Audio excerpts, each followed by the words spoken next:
One of the most enjoyable parts of my job at KCK Lubricants and KCK Racing Australia is being able to work with a really diverse range of race teams, and many of those are professional race teams.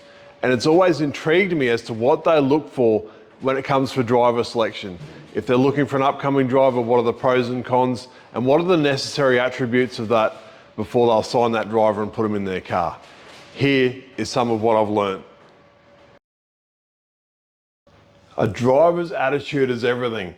If he brings the right attitude, he'll be easy to work with for the team and the sponsors. He will be more attractive to sponsors and therefore bring bigger revenue. Also, a good attitude will mean he's willing to learn, he's willing to do the hard work, he's willing to do whatever he needs physically and mentally to get the job done. Attitude is key. Mechanical sympathy is also hugely important.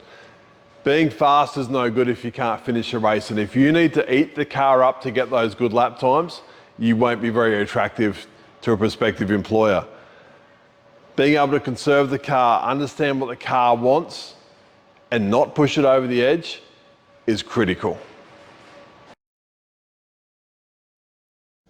Now, this bit of advice is going to come as a massive shock to many young drivers, but you don't know everything. In fact, everybody you speak to knows something that you don't know, so shut your mouth, open your ears and take it all in.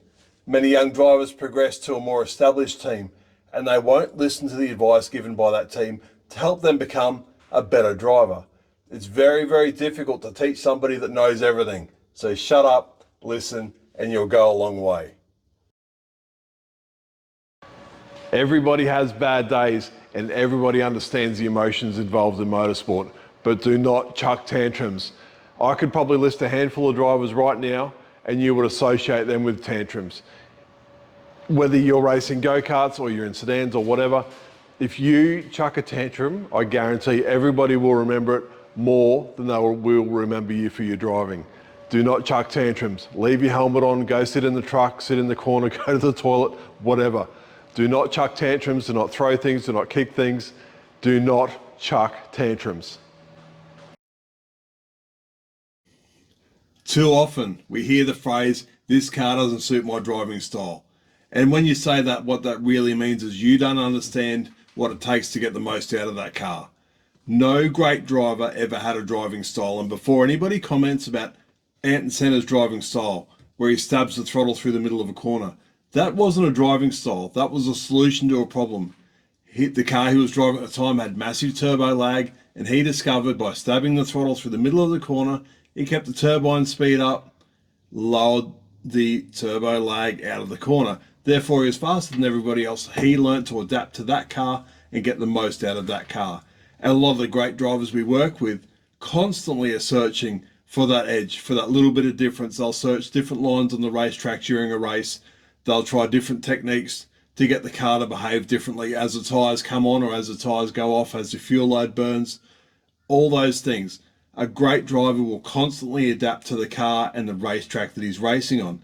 We hear it a lot from one make specialist, somebody who's only driven one class of car or has only driven go-karts or whatever.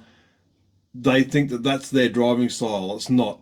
That's how they've worked out to get the most out of that particular vehicle. But the best way to become a great all-round driver is to drive a whole lot of different stuff. Drive big cars, small cars, slow cars, fast cars, drive on dirt, drive on tarmac.